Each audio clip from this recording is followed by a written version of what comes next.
Greetings and salutations, everybody. Welcome to AMC Movie Talk, the special 24-hour live streaming marathon. My name is John Campia. I am the editor-in-chief of AMC Movie Talk. I am having a hard time swallowing. I'm having a hard time talking. My throat is destroyed. I'm having a hard time generating any saliva. 23 hours ago, for those of you who may be joining us just now, 23 hours ago, we started our AMC Movie Talk 24-hour marathon to raise money for the Philippines, the typhoon disaster relief. I'm going to bring up right below me here, a lower third, of where you can go. You can head over to www.crowdrise.com/AMC Movie News Philippines. Or if you look in the description of this video, you'll find a link to there. And here's what we're doing. For the last 23 hours, we have been live streaming AMC Movie Talk special to raise awareness and to raise money for the typhoon disaster relief victims in the Philippines. And the response you guys have given is overwhelming. It's just blowing my mind. My goal, and it's, for those of you who've been following us all night, you know what I'm about to say. Our goal originally was to raise $3,000. We were hoping that by the end of the movie marathon, we will have raised $3,000 to help the people in the Philippines. And as of right now, we are sitting at 23,000. Let me bring up an updated number because I think it just updated. We are now sitting at $23,575. $23,575. We are $425 away from $24,000 when my original goal that I set for this. The reason we said we would do a 24-hour marathon, the reason we started broadcasting at 10 a.m. yesterday morning was hopefully to raise $3,000. And you guys have raised nearly $24,000. It is absolutely unbelievable. But the job is not yet done. We have a little under an hour still to go. So there is still time. If you have not yet contributed, if you've been watching this AMC Movie Talk, a special 24-hour marathon, if you've been entertained at all or just even mildly amused or engaged in the movie discussion or whatever, then I hope that you will consider, if you haven't done so already, go to www.crowdrise.com/AMC Movie News Philippines and make a donation now to help the victims there. And, you know, I just want to highlight something here that I've been bringing up for the last couple hours. We have partnered with the Red Cross and through CrowdRise, that when you make a donation, the money doesn't come to us that we then take and give to the charity. That's not how this works. When you click Donate Now, your money is automatically directly wired to the Red Cross Typhoon Relief Fund. It goes directly there. We don't touch it. We don't take a cut. Some people are asking, what kind of cut or percentage are you guys taking? Nothing. We're not making a cent off this. All we want to do is raise money for the people who really, really need it. And you guys have come through in spades. It is unbelievable. I have honestly, like I said, I originally set the goal at $3,000. I never expected that we would hit $12,000. I never expected we'd hit $15,000. I never expected that we would hit $20,000. I never expected we'd hit $23,000. I never expected this. And I'm going to tell you this right now. I've been a member of the online film fan community for over 10 years. And I'm going to tell you right now, I have never been more proud. I have never been more proud of the online film fan community than I am right now. I am floored by how much money you guys have raised. I'm having a hard time swallowing. I'm sorry. I have never been more proud of being a part of the online film fan community. You guys have been awesome. And what you guys have accomplished in this marathon, the amount of money you have raised, the amount of lives you guys are going to touch, is just indescribable. And I'm floored. I am so proud of this online film fan community for what you guys have done. But listen, like I said before, we have still just a little under an hour still to go. There is still time. Spread the word. Let people know. Head on over to www.crowdrise.com/AMC Movie News Philippines and make a donation. As small as $10, as big as $300, whatever you want to donate. Trust me when I tell you, it's all going to be for a great cause and go into the right hands for the people who need it the most. I've said this a couple of times tonight. It's true. We get excited about jumping on Kickstarter and donating some money to millionaires who want to make a Veronica Mars movie. No offense to the Veronica Mars movie. But I'm saying we get online and we donate money to millionaires so they can make another movie and make more millions of dollars. I believe that film fans would be willing to get online and donate money to people who actually need it, and where their money will actually change the world and change people's lives. And you guys have blown my expectations away for how you guys have come through and how you guys have responded. I am humbled and I am floored by what you have done. And you guys have renewed a lot of my dying faith in humanity by the way you've responded. Excuse me for a second.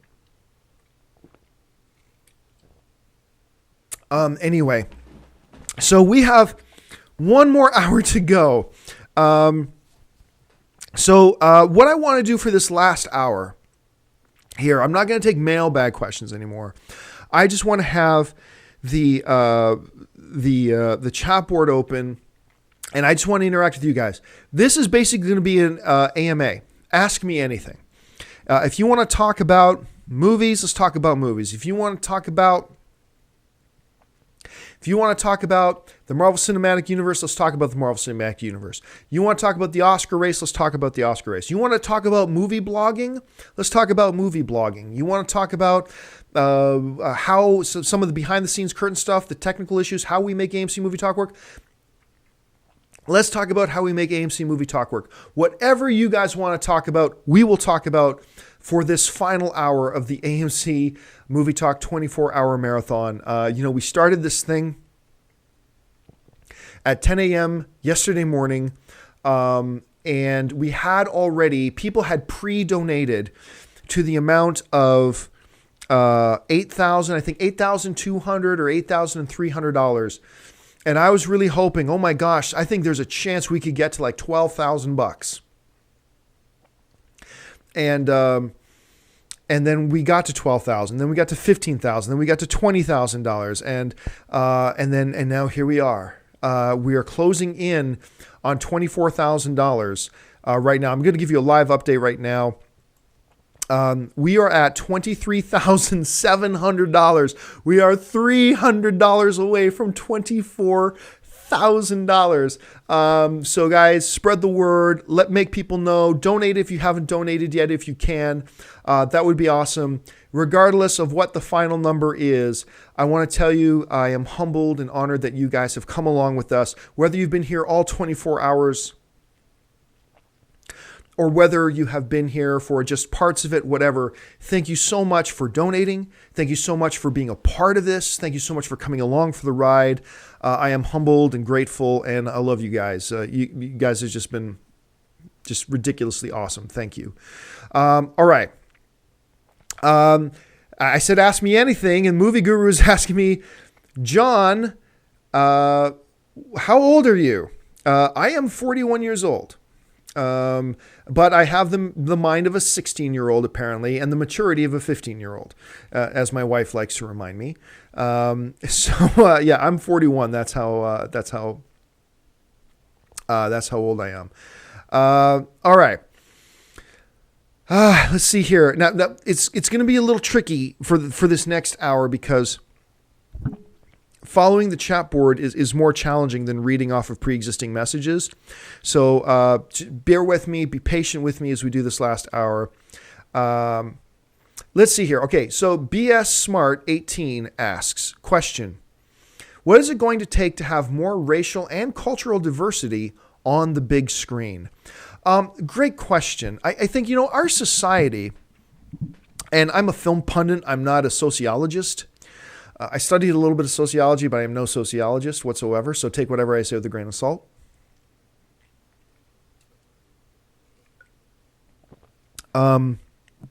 Our society in the last couple of decades has really come an awful long way when it comes to diversity and inclusion, and both from a sexual, a racial, any point of view that you look at, cultural, has become great. But it hasn't been reflected as much on the big screen.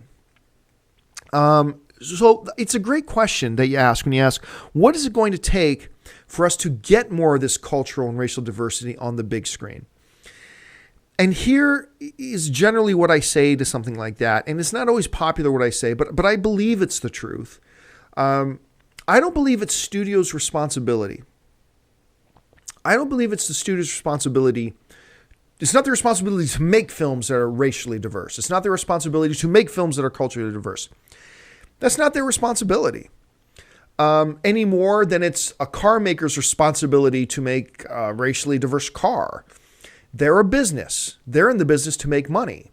And if they think making a movie filled with white Caucasian dudes is going to make them more money than, say, having, we're talking about the Philippines a lot, than having a bunch of Filipino actors in a movie, then they are going to make the decision that best helps them make money. And there's nothing wrong with that because they're a business. That's what they're there for. They're not a social service.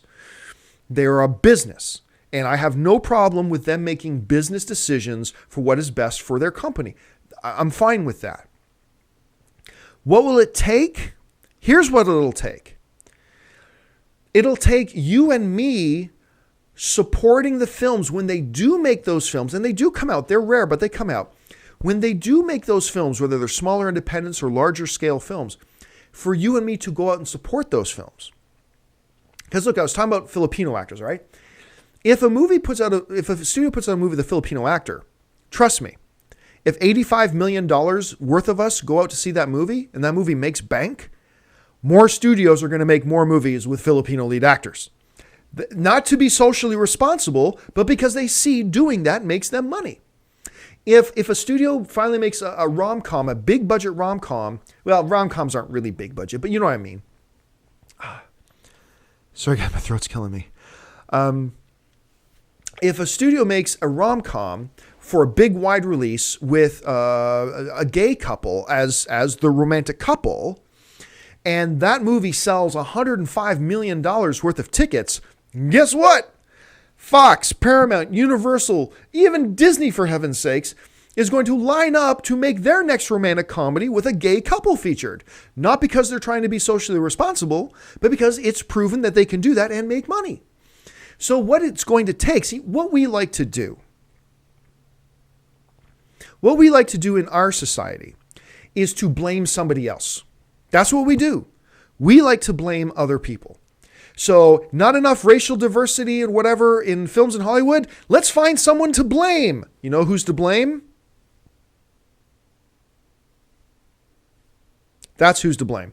Studios ain't to blame. We're to blame. So when they do put out these movies with some diversity or whatever, let's get out and support them. You know, it's the same thing I've said for a long time about female-led superhero movies. Right? We've had some of them through the years.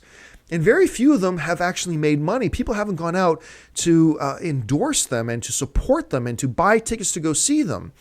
And then we wonder, well, why won't studios make more? Because the studios tried and we didn't go to support it.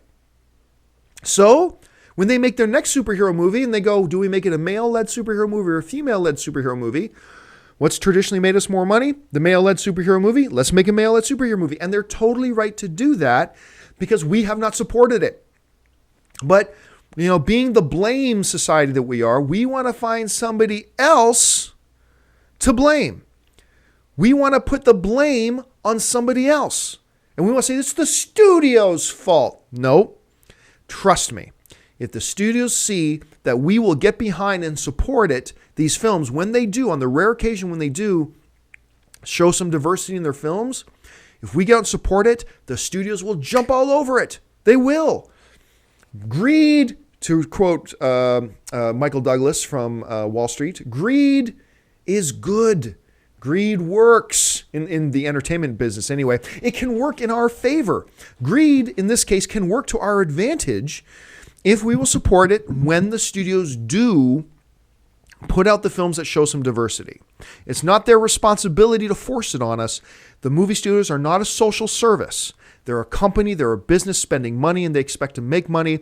It is up to you and I to send them a message about what kind of movies we want. And the way we send our messages to Hollywood is what movie tickets we buy and what movie tickets we don't buy. And if a movie comes out that has some diversity in it, let's tell the studios that we want more of it by supporting it when it comes out. So there we go. That's my impression of it. So anyway, so the chat board is flying by a lot. Some of you are saying some really nice comments. Thank you so much. Let's see. Chris Anderson is asking, are Ron Howard and Tom Hanks confirmed for Dan Brown's Inferno? By Inferno, that is the third installment of what would be the film series of Angels and Demons. And help me out, guys, was the most popular of Dan Brown's books. What's the name of the first one? The second one was Angels and Demons. They made a movie of. I am forgetting the name of the first one. Da Vinci's Code. That's it. So you had Dan Brown's Da Vinci Code, Angels and Demons, and now they're talking about making Inferno. I don't know if it's in stone confirmed that Tom Hanks and Ron Howard are doing it, but I think it's pretty much a done deal.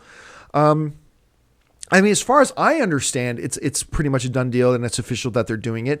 But please, by all means, guys, if you heard something different or you know something different, please jump in there into the comments section and leave a link. Let me know what the answer to that question is.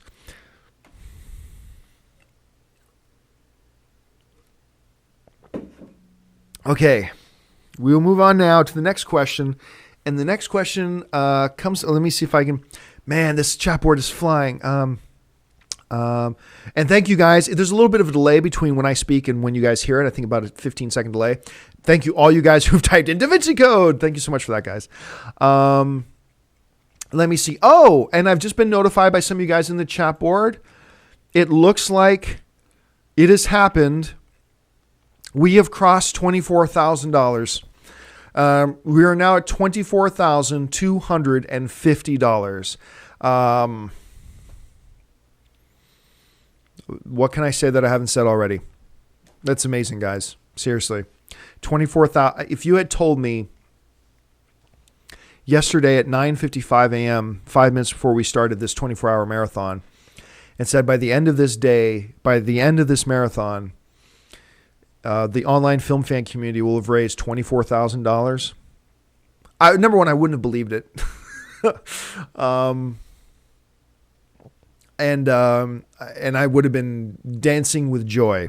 And the only reason you're not seeing me jump up on my chair and dance with joy is because I simply do not have the energy to do it at this point.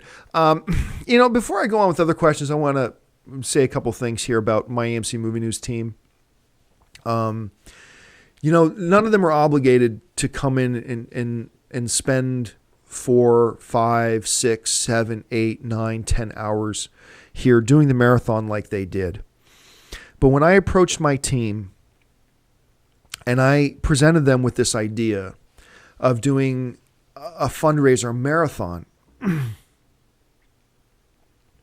for 24 hours, each and every one of them, and I told them right front, no one has to participate in this. This is just an idea that I had that I think would be a good idea and blah, blah. But if you can help out, that would be great. Every single one of them put their hands up. Every single one of them volunteered their time. Some of them came in for big, long stretches like John Schnepp did. He came in around 4:30 last night, stayed till about 5 o'clock this morning. People like Aaron Darling came in yesterday morning, stayed for a few hours, then came back here this morning at 5 a.m. to put in a couple more hours. People like Amy Rose Eisenbach came in here for a good stretch of hours. Dennis Zen came in here for like an 8-hour stretch. Actually, no longer than that. Dennis came in at 11 o'clock yesterday morning and left after midnight. So he actually stayed like 12, 13 hours. He was here doing this. Giving up his time and his day because he wanted to join with us to raise this money for this really, really good cause. And be here for you guys and to be a part of this 24-hour marathon. That is the type of team that we have. The only reason Chris Lee Kennedy wasn't here is because Chris Lee Kennedy is off with family on the East Coast. She's all the way out, I believe, in Long Island. So she's a good 2,000 miles away. She couldn't make it here, which is totally understandable. And that's the only reason she wasn't here. And Ashley Mova was also scheduled to come in. She wanted to be a part of this, but she was sick yesterday and couldn't make it in. And, you know, we want her to get better because we need her for AMC Movie Talk when we start back up again on January 7th. But I just want to let you guys know that is the type of team that we have at AMC Movie News, that they love the online film fan community. As soon as we had an opportunity to help some people in need, they jumped up and donated hours and hours and hours of their time to be a part of this and to be here for the cause and to be here for you and to be here for me. And I cannot express how much I am indebted to, and I love my AMC Movie News team and how supportive they have been through this, and it's just been awesome. I'm not going to lie to you guys. I am struggling to get through. my tongue. I was describing to Aaron earlier when we were off camera. You ever go to the dentist and you come out of the dentist, but your tongue still feels the effects of the Novocaine, like your tongue is completely numb and yet a little bit sore at the same time? It's almost like you don't have control over your tongue. That's what I feel like right now. I can't really feel my tongue, and I can feel my tongue scraping against my teeth as I talk. And my throat is as dry as sandpaper, and I'm having a hard time talking, and I'm having a hard time keeping my eyes open. We started this stupid thing.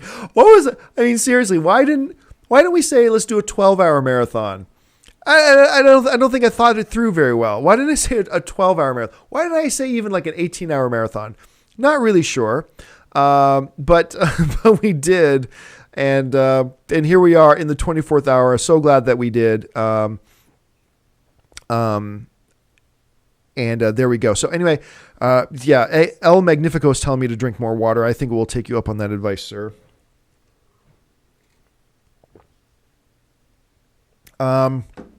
Okay, so Richard Raymore is asking, John, can you put up the Sons of AMC image up again?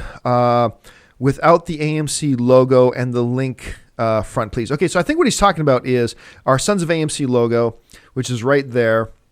And you know what? I think what I'll do is I think I'm going to present or put together a link for people just to download a high-res image of this, because a lot of people have been asking me, hey, can we just get a high-res image of the Sons of AMC logo so we can make our own shirts and our own hats and whatever?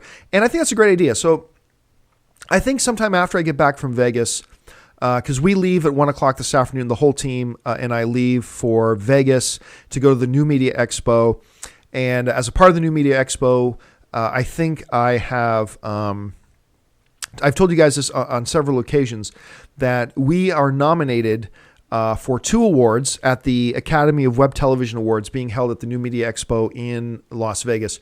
And those 2 awards that we're nominated for are Best News Show, which we're really proud of for AMC Movie Talk. We've been nominated for Best News Show, and for Best Host, which was me. I've been nominated for Best Host there, Best Host Live. There we go. So, hey, I've had somebody asking me, Danny Elton is copying and pasting 1,000 times. What do you think of the Fast 7 news? I have no idea what you're talking about. I have no idea what you're talking about when you ask, what do you think of the Fast 7 news? No idea. If somebody wants to tell me what news we're talking about, or if you have a link to send me, that would be pretty cool. So I can already talk about what fast. I've been kind of busy in the past 24 hours. So if you're talking about some piece of news that broke in the last 24 hours, I'm not aware of it because I've been kind of engaged doing the marathon. So I don't know what we're talking about. But if you do know what we're talking about, please let me know about if there is actually some Fast 7 news. And are you talking about Fast 7 news? Or are you talking about another one of the 1,000 Fast 7 rumors? Because those are two different things. Mr. Fantastic DW is asking, and I said, you can ask me anything. And they asked, are you guys hiring? I get asked this a lot. I get lots of emails from people asking me, can they apply for a job with AMC Movie Talk? Are we hiring? The fact of the matter is we do not accept applications. And when we do hire for a position, except for host, when I'm hiring a new host, like one of the roles that Chris Lee Kennedy and Ashley Mova fill, well, I do hold auditions for that in Los Angeles for people to come in and audition. But for other roles, like what John Schnepp does, what Dennis Zen does, what Amy Rose Eisenbach do, when I'm hiring for those roles, I don't open that up to applications. I hand select people that I want to talk to, people that I know are proven in the industry and have experience and who have shown a work ethic and who've shown that they've developed their own audience and their own voice, and they've been doing film writing for years and all that kind of stuff. I look for people like that first, and then I invite them to come in and talk to me. We don't accept applications. So no, unfortunately, we are not hiring at AMC Movie Talk, and probably never will be, because I personally go out and select people I want to talk to. So that's just the way I work, because to me, the most important thing is working with people I trust, being very selective about the people I work with. And, people like Dennis Zen, Amy Rose Eisenbach, things like that. Those are people I need around me. And I was very careful to hand select the people I want to have working with me. So that's just the way I do things. Maybe that'll change in the future once we grow to a staff of 20 or 30 people.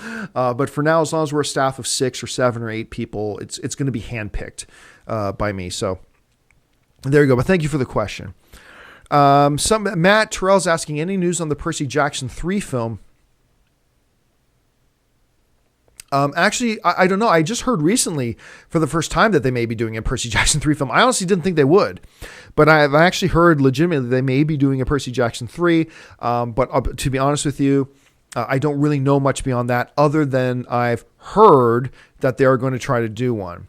Johnny BBB45 is asking, question, Jimon Hansu as Black Panther. I like it.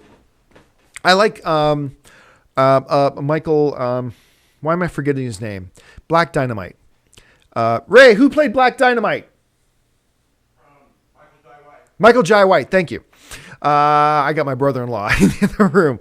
Michael Jai White. Personally, I really like the idea of Michael Jai White for Black Panther. I think he would be great for it. I've always wanted to see him as Black Panther, but you could do much worse than a Hansu, much worse than a Hansu. Hansu's great. I've loved him ever since Amistad. He's a great actor. I like seeing him in a lot of stuff. I think he's very talented. He could be a pretty cool Black Panther, but if you're going to ask me if I had my choice and who I would pick, I would pick Michael Jai White. Let's see. Somebody's saying we're about to pass $25,000. Let me just take a look. Let me get an update here on where we're at for that. And holy crap, we're at $24,845. We are $155 away from $25,000. $155 away from $25,000. Even 2 hours ago, I never thought we'd hit $25,000. And it looks like we make. Hey, Ray, can I bother you to grab me a glass of water? Yeah, I got you. Thanks, man. As I take my last gulp of this. Hey, guys, listen, forgive me if I have to.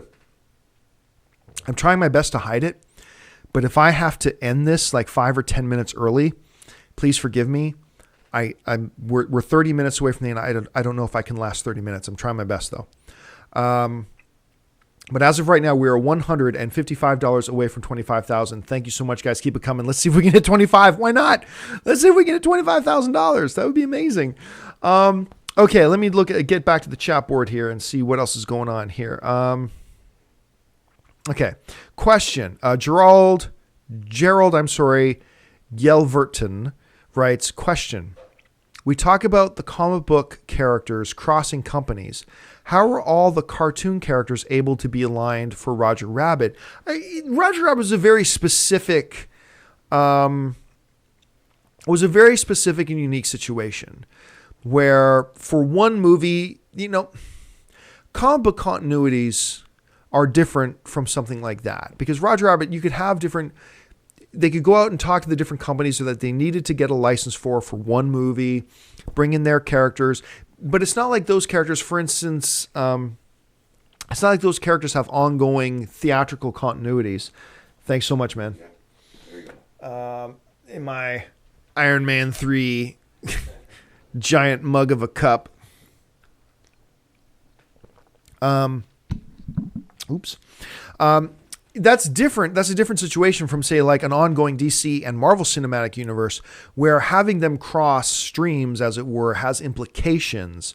And that is something comic book companies will not do. But for a film like Roger Rabbit, one little isolated film with some characters that don't have ongoing movie franchises and universes of their own, you can do that. You can grant individual licenses the same way Wreck-It Ralph was able to have some video game characters in there that are part of a bunch of different companies, because it's not affecting continuity for anybody or anything like that. You don't have to worry about image or things like that. Comic book movies, you do. Those are really, really big, serious issues that you just didn't have with a thing like Roger Rabbit. But it's a very good question, Gerald. Thank you so much for asking. Let's see here. Next question. Let me see here. Mike Pina is saying, stop taking small sips. Is there a better way to drink? I'm sorry, help me out.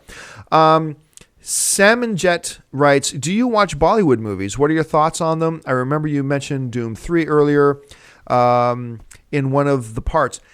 I'd be honest with you, dude. I've watched a couple of Bollywood movies maybe 4 or 5 years ago. Not my personal cup of tea. And I don't really watch Bollywood movies, but I've been hearing great things about Chris 3. Schnepp went to go see it a couple weeks ago, and he really liked it and enjoyed it. And so we've been talking about maybe finding the next really good big action Bollywood film and going together. I watched the trailer, and I thought about going to see Doom 3 because I've had a lot of people telling me about it. But I'll be honest with you, I watched the trailer, and the trailer did nothing for me. Yeah, so I lost interest in it, but I think Schnepp and I and a couple of people are going to find the next big Bollywood action film and then run out and see it. Okay, let's see here. Madawag8995 writes, John, did you see Gals, I'm assuming you mean Gal Gadot, who has been cast as Wonder Woman, interview about her MMA and sword training to prep for Man of Steel 2. Plus, she talked about getting a boob job. Great. None of that will help her act. Look, if we just want to, I've said this before, I'll say it again. If all we needed was somebody who looked the part of Wonder Woman, who had the physique of Wonder Woman, and had fighting skill, then we just would have cast Gina Carano. If that's all we cared about, we've got the perfect person already here, Gina Carano. Gal Gadot will never look as good physically as she will never look as good in physical stature as Gina Carano does. She will never have the fighting skill that Gina Carano does, and she will never be able to act as good as Gina Carano. And Gina Carano is not that good of an actress. So that's wonderful that Gal Gadot is getting MMA training and might get a boob job. And I think it's a shame that we think she has to get a boob job. That's kind of twisted, actually. But that's fine that she's going to get a boob job and she's going to put on some muscle. Great. None of that helps her act. And for somebody like me, where that's my major problem here, is that she's an underwear model. She's not an actress. She's not a trained actress. Her background isn't acting. Her background is being an underwear model. And that's my problem with her. But, we talked about Gal Gadot several times during the 24-hour movie marathon. I don't want to go into it again with all the negativity, except to say this, that no one will be cheering for her to do well more than I will. Because I want a good Wonder Woman, and I want a good, thriving DC Cinematic Universe. So while I am really pissed off as a fan, from a fan perspective, I'm pissed off about the casting of Gal Gadot, because I think it's a monumentally stupid casting decision. I think it's a terrible casting decision, but it's done. I'll still say it's stupid, but now as a fan, all I am left to do is hope for the best, and no one will be cheering for Gal Gadot more than I will be. I hope she's able to stick it to all of us and prove all of us wrong. I don't think that's going to happen, but I'm going to hope for that to happen. I hope she sticks it to all of us and pulls off an awesome Wonder Woman. Why? Because I care more about a good movie than I do about being right. And I love it when I'm wrong. We talked a little while ago about how I preached for 2 years how the first J.J. Abrams Star Trek movie was going to suck. Now, 95% of the time when I think a movie's going to suck, I end up thinking it sucks. But there's that very special 5% of the time when we go into the theater and are overwhelmed and pleasantly surprised and proven wrong, and we really enjoy something. You know, I preached for 2 years that the new Star Trek movie directed by J.J. Abrams was going to suck. And then I went to go see the first Star Trek movie by J.J. Abrams, and I loved it. Blown away by it. Became a huge fan. And now for us fans of the DC universe, we can continue to say that this was a bad decision because I don't want them to make future bad decisions. But we are left to just hope for the best and cheer her on and hope she does great. And that's what we need to do. Don't boycott the stupid movie. Don't do that. We're all still going to be there opening day. You know that. I know that. We're going to be there opening day. And all I can do is say, bring it. Bring it. Please prove everybody, including myself, wrong and give us a great Wonder Woman. Please. I'm going to be cheering for that. I'm going to be hoping for that. And we all should be hoping for that. So that's all I have to say about that. Okay. Staring contest, John. That's pretty cool. Let's see. Let me see if I can find the next question here.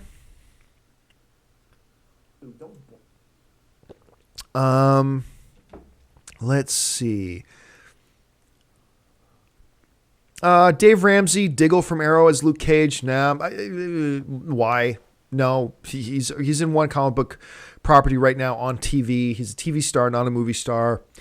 Leave him there. And I love Arrow. I'm a huge Arrow fan, and I love him. I love David Ramsey on Arrow. I love his character Diggle. I think he's awesome. But that just because I think he's awesome and I'm a fan doesn't mean I think he should do just about anything. Just leave him in Arrow and then let him move on to something else later. Let's see. Okay, so Zombeast Squirrel writes, so there's a rumor now that The Rock may be playing Green Lantern John Stewart. What are your thoughts on that? I think I could get behind that. What we do know is that The Rock has been talking to DC. We've talked about this a few times on the marathon already. What we know is that The Rock has been talking to DC and that he's planning on being in the DC universe. Everything else is just speculation. I still don't want him to be Green Lantern because, I'm sorry, Green Lantern is not John Stewart. Green Lantern is Hal Jordan. Green Lantern is not Kyle Rayner. Green Lantern is not Guy Gardner. Green Lantern is not John Stewart. Sure, in the comic books, from time to time, for chunks of time, all those guys have been Green Lantern and are Green Lantern. But the Green Lantern, the quintessential Green Lantern, is Hal Jordan, and that's the Green Lantern I want in the movie universe. Plus, I said this before, I'll say it again. If The Rock is going to be in the DC universe, listen to me. I really hope he's a villain. I think The Rock would be an awesome Black Adam. Don't forget, a number of years ago, there was movement and development on a Shazam movie. And The Rock was signed on for that movie to be the villain, to be Black Adam. Black Adam would be an awesome, because I've said this, once you get going, if you need a big bad guy in the DC universe, you don't blow your load by starting with Darkseid. You don't blow your load by starting with Doomsday. Save them for a little bit later. Because if you start with Darkseid, how do you escalate the threat? How do you get to be a bigger threat than Darkseid? Save those guys for later. So who would be a good first step, a first main villain for the heroes of the DC universe to be threatened by and to have to face? Black Adam. And I think The Rock would be an amazing Black Adam. So for me personally, a lot of other guys like John Schnepp, Denizen, they think he would make a great Lobo. And I'm on board for that too. I don't think Lobo fits into this universe yet, but if they announced The Rock as Lobo, I'd be down for that. I have no objections to that. But I would love to see. I would love to see The Rock as Black Adam, a villain. I think that'd be really, really cool. Andrew Garfield. I'm going to assume not the star of The Amazing Spider-Man. They're just using that handle. Andrew Garfield writes, question, which film is better, X-Men 2 or Spider-Man 2? Both amazing comic book films. Two of the best ever made. X-Men 2. I'm going to say X-Men 2 is the better of the two. But that's not to take away from how awesome Spider-Man 2 is. Spider-Man 2... Sorry, guys.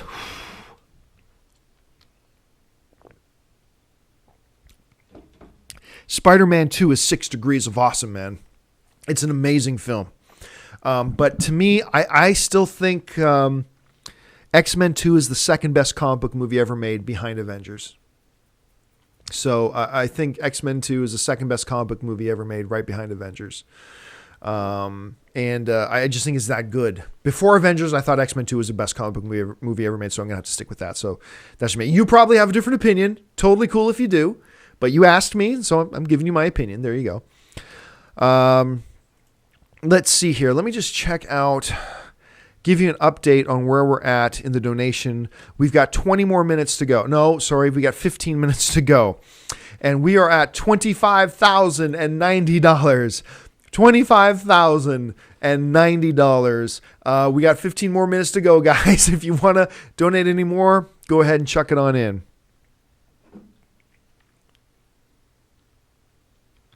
Sorry, guys, I'm trying my best.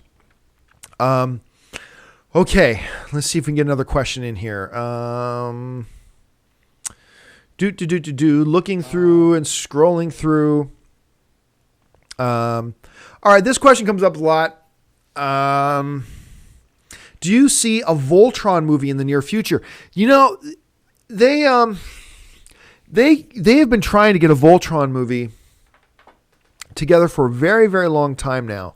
And at different points in time, it looked like they were getting close to getting the Voltron movie actually up and running and getting it going. But as more and more time goes on, I'm losing faith that it's actually going to happen. And then, which Voltron movie do you do? Do you do one with the 10 ships form Voltron? Do you do the one with the 5 lions? I think you do the one with the 5 lions, where they form Voltron. It's an expensive proposition. Could it be really big box office success? I don't know. I don't know. I don't have a lot of confidence that it could be a huge box office success. But I hope it'll be made, but I do fear that the longer we go without the Voltron movie, I think the less and less likely it becomes that we're actually eventually ever going to see it.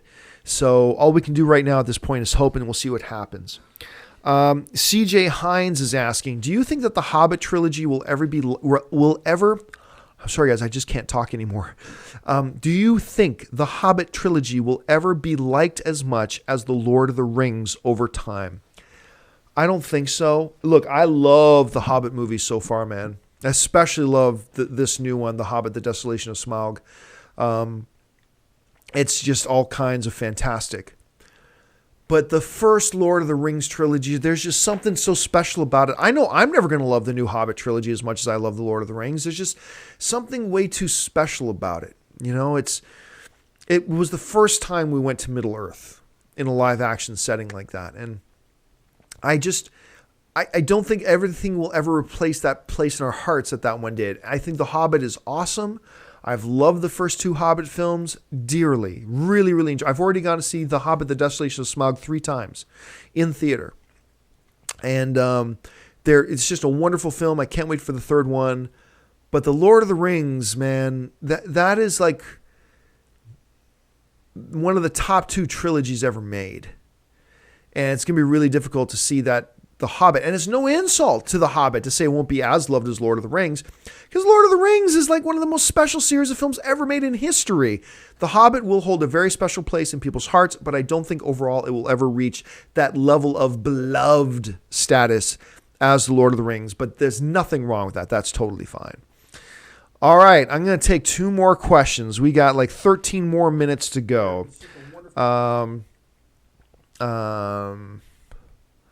Okay, Lord Kimabagi, I think writes, God, my eyesight is even starting to get blurry.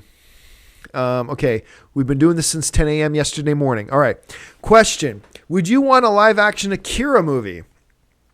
Ghost in the Shell or Ninja Scroll? If I had to pick one out of the three, Ninja Scroll. I think if I had to pick one out of three, I think Ninja Scroll.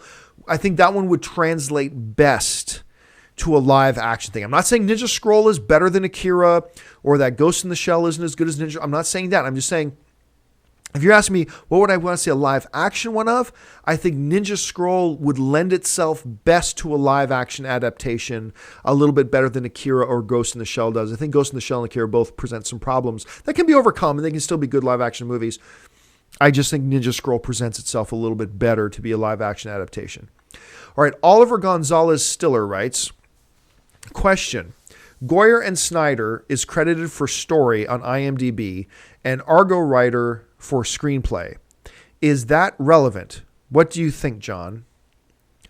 I don't know what movie we're talking about. Oliver, let me know what movie you're talking about. And I'm assuming you're talking about Batman, Superman. That would make sense. David Goyer, right? Let's assume you're talking about Batman versus Superman, Man of Steel 2. There are two different things. There's the story and then there's the screenplay. Coming up with the story is basically coming up, and many times the screenwriter is the guy who comes up with the story. But you'll come up with the story, the basic structure of, okay, here's what happens. All right. You can write your story in a 4-page synopsis, really. And then your screenplay is now a writer coming and taking the skeleton, if you will, that outline, and actually writing it into a full-fledged, 200-page screenplay. So yes, that's relevant. And I didn't know Goyer was only credited right now as story. I think Goyer should be credited as a writer as well. If he's not right now, he probably will be at some point because he already finished a full draft of the screenplay for Batman versus Superman. And then we'll see Argo's writer, Academy Award-winning writer, by the way, who worked with Ben Affleck on Argo, will come in and get writer credit as well. All right, let's take one or two more. Let's see here. Whole bunch of questions scrolling through. This is hard to answer. Tobless Kobler is writing, question, John, what are your 5 most beloved films of all time? I really don't like it when people ask me live, hey, what are your top 20 this? You can't come up with a top 20 list off the top of your head. That's something you want to have time to prepare for, sit down, think out, write out, sort of thing. So I'll give you some of them, but don't hold me to this. Absolutely in my top 5. In no particular order. I'm not going to give these in order. Except for my number 1. My number 1 most beloved film of all time is the original Star Wars trilogy. I know that's cheating a little bit, but the original Star Wars trilogy is my number 1 most beloved story on film ever. Always will be. Also in the top 5 in no particular order will be the Lord of the Rings trilogy. Shawshank Redemption is in there. The original Highlander film is in there. And then there are lots of others that could fight it out. That would be in my top 10. The Unusual Suspects would be in there. Lawrence of Arabia is in there. The Kirk Douglas Spartacus would be in there. The Godfather Part 2. So anyway, it's very difficult to actually sit down and give you a definitive list, but that gives you a bit of an idea of what I'm talking about. Okay, let's see what else we have in here. The thing is scrolling by. Hey AMC, John, you and the crew have done an amazing job with this 24-hour marathon. Thank you so much, Lazaro. I had a blast every minute. Thanks a lot, man. Thank you. My question is, what is the one movie you're really looking forward to in 2014? I'd have to look at the list of movies in 2014 again, but I can tell you right off the top of my head that one of the films I am really, really dying to see is X-Men Days of Future Past. I am really, really excited about that. Really excited about it. I can't wait to see it, and that one is right up there for me as the ones I'm looking forward to the most. Jordan Veratella says, John, you can stop the show. Thanks for doing this, but you need to stop. It looks like you're about to drop. I can't even imagine how sexy I look right now. I mean, there are women watching this right now all over the world, swooning, I'm sure, at the sheer sexiness emanating off of this image of divinity that you see in front of you right now. Yes, I'm sure that's the case right now. Just a couple more minutes. 9 minutes to go. Update on where we're at as far as the fundraising campaign goes. It looks like we are going to, man, I can't believe we're now at $25,185. $25,185. Unbelievable. Totally unbelievable. This has been so worth it, you guys. All right, I'm going to take one more question, and then I'm going to give some personal closing thoughts to this marathon and where we're at right now and all this kind of stuff. So we'll see where we're at here. Kyle Howard saying, "Dude for Canada, yay!" Let's see here. Jonathan Sickmeyer is asking, "Hey AMC, first off, you guys are the best. Thanks so much, Jonathan. Second, by your guesstimation, when do you see Warner Brothers rebooting Lord of the Rings? Trust me, I don't want this, but the return is 11 years old now. Your thoughts?" I do see eventually Warner Brothers rebooting Lord of the Rings. It makes sense. And I've always said this before, I don't believe reboots need to be as good as the original to be valuable, but the visual effects on Lord of the Rings are not dated. And it's fine to say that the first Lord of the Rings film is 11 years old, or Return of the King is 11 years old. That's fine to say, but the reality is The Hobbit, The Desolation of Smaug just came out. And that is the same world. This is the same universe. So really, this Lord of the Rings universe is only 1 month old. It's really only 1 month old. And then the Hobbit There and Back Again will come out next year. And then it'll be 1 day old again. I think we're probably going to have to wait 20 years.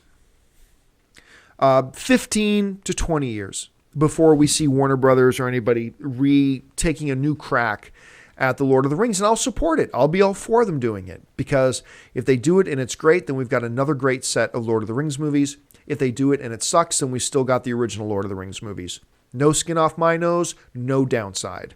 So I will be fine with that if indeed that happens. And guys, that is the final question that I will be taking for this 24 hours AMC Movie Talk Marathon. I'm very proud where AMC Movie Talk has come last year. We're basically celebrating our 1 year anniversary for the daily AMC Movie Talk show, the starting of phase 1 of AMC Movie News. And we've come a long way thanks to you guys. We've got some great things planned. We're going to be starting the new show AMC Versus in the next couple of weeks. Keep your eye open for that. We've already started our new AMC Spoilers show that's going to be on. That will be new episodes will be posted 2 to 3 times every month. We got a couple of other new projects coming. We're already in the brand new studio that we moved into in October, and super excited about where we're going. You guys, as of the thing, and look, all the segments, this is part 12 of the marathon. All the segments are on YouTube. So you can keep going back and rewatching them if you missed any part of the 24-hour marathon. I feel like my tongue is like triple the size. Okay. If you missed any part of the 24-hour marathon, it is all the segments are up on YouTube. Okay. So you can go and check them out there. We are there, parts 1 through 12. And we're going to keep the donation box open for another week. So I'm sure we will get even more money raised. But guys, like I said this before, I will say it again. Our original goal was by the end of the 24-hour marathon, by the time we hit this point, my original goal is for us to collectively to have raised $3,000. And you guys have blown those expectations out of the water, raising $25,000 plus. You guys have done it. You did it. I'm being told right now at $25,230. Crazy. Absolutely crazy. So listen, guys, thank you for hanging in there with me for these past 24 hours. Thank you for bearing with me and for putting up with me and for being patient with me as I drone in and out of consciousness and talk like a moron, which isn't really unusual. I usually talk like a moron, let's be honest. But thank you for your patience. Thank you guys who've put in the hours and hours and hours with us during this marathon to help this make this thing a success. Love you guys. AMC Movie Talk will be back on its regular schedule on Tuesday, January the 7th. Me and all the AMC Movie Talk crew, we are leaving in 2.5 hours to go to Vegas for the New Media Expo and the Academy of Web Television Awards, for which we are nominated for 2 awards, Best News Show and Best Host. Really excited about that. So keep following me on Twitter. I'm going to bring this up just for fun. You can follow me on Twitter and on YouTube or on Facebook. I can't even think anymore. Just follow me at John Campia. You can follow me there. I'll be tweeting and putting up posts on Facebook during our trip in Vegas and everything like that as well. You guys have been awesome. Really, really awesome. I'm lucky. I'm a lucky guy. So thank you guys very, very much. Not much else to say without sounding like an idiot, which I've already done enough of over the past 24 hours. Time for me to go to bed for an hour or two before Dennis comes by to pick my sorry ass up and to drive me to Vegas. Thank you guys. You guys accomplished an amazing thing today. Love you guys. Proud of our whole AMC online film fan community. Time for me to go. Time to sign off. It almost feels weird that we're stopping. We've been doing this for 24 hours. Thank you guys again. So, for AMC Movie Talk and AMC Movie News, my name is John Campia, and until next time, bye-bye.